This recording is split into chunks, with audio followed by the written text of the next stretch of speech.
Girls, if Popin and ibuprofen is all you're left with for your painful period, then for this insane pain, try Ayurved का this totally same tip. But before that, इस pen के बारे में थोड़ा सा जान लेते हैं. Painful monthly bleeding during menses is called dysmenorrhea. अब ये dysmenorrhea दो तरीके का हो सकता है. First will be primary dysmenorrhea, second will be secondary dysmenorrhea. अगर आपको lower abdomen pain जो कि रेडिएट करे to your back, to your inner thighs and उसके साथ आपको nausea, vomiting, headaches, sleeping difficulty ऐसे सिम्टम्स आए, बट इन सारे सिम्टम्स का कारण कोई और डिजीज या कोई और क्लिनिकल पैथोलॉजी ना हो, then it will be primary dysmenorrhoea.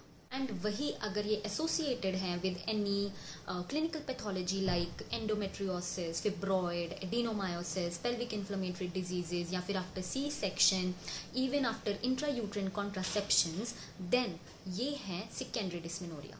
Now, the main cause of primary dysmenorrhea is prostaglandin. So, here comes the Ayurvedic wisdom for this pain. All you need is methi dana यानी fenugreek seed. Second will be halim seeds या फिर olive seeds. Third will be kalonji and also अजवाइन. बस ये 4 seeds and it's sorted. इसे आयुर्वेद में कहते हैं चतुर्बीज. By the name itself, 4 seeds. मेथी दाना, a good antispasmodic and contains phytoestrogen. Halim or olive seeds, they possess antidiarrheal and spasmolytic activities because it's a good source of calcium. Ajwain controls indigestion, bloating and flatulence. Kalonji is known for its anti-stress activities and stress is also a risk factor for primary dysmenorrhea. इन चारों seeds को हम equal quantity में लेंगे और इनका चूर्ण बना लेंगे. चूर्ण को हमने लेना है इन 3 gram of quantity with lukewarm water before bed time for 10 days. ये लेना शुरू करना है एक्सपेक्टेड मेंसेस की डेट से 7 दिन